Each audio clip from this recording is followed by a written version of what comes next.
préciser, nous avons le droit de participer à la construction de ce monde. Ce n'est plus le combat que de la famille Traoré, c'est votre combat à vous tous.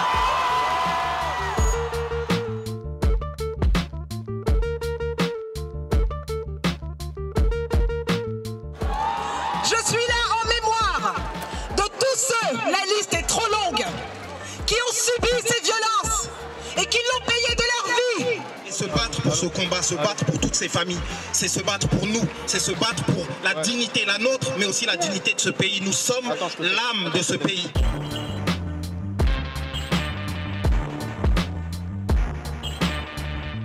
Un système qui est raciste et qui a institutionnalisé un racisme comme ça dans des sphères des institutions, on n'en peut plus en fait, on est fatigué. Donc on est là aujourd'hui pour dire que ça suffit, assez c'est assez, et on se lève, que ce soit pour George Floyd, pour Adama Traoré, pour Ziad Ebouna, pour eux tous. On est fatigué, ça suffit les morts en fait.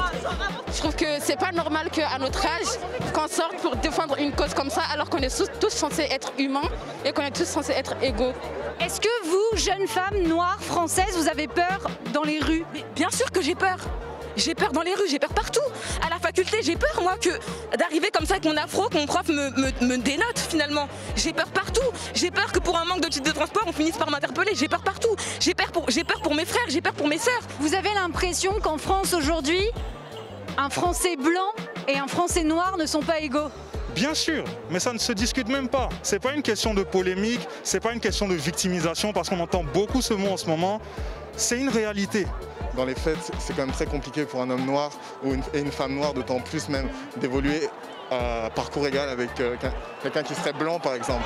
C'est quoi d'être un jeune homme noir aujourd'hui en France?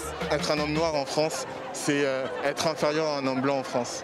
Quand je vois la police, j'ai beaucoup plus de chances de me faire arrêter, même si ça va certainement bien se passer, mais j'ai plus de chances de me faire arrêter et qu'on me fasse perdre mon temps qu'un ami qui soit blanc et qui passera tout simplement sans problème. Donc oui, c'est une peur parce que la violence, ici, elle n'est pas physique, mais c'est une violence qui est quand même mentale et qu'il faut prendre en considération. C'est quoi la solution alors?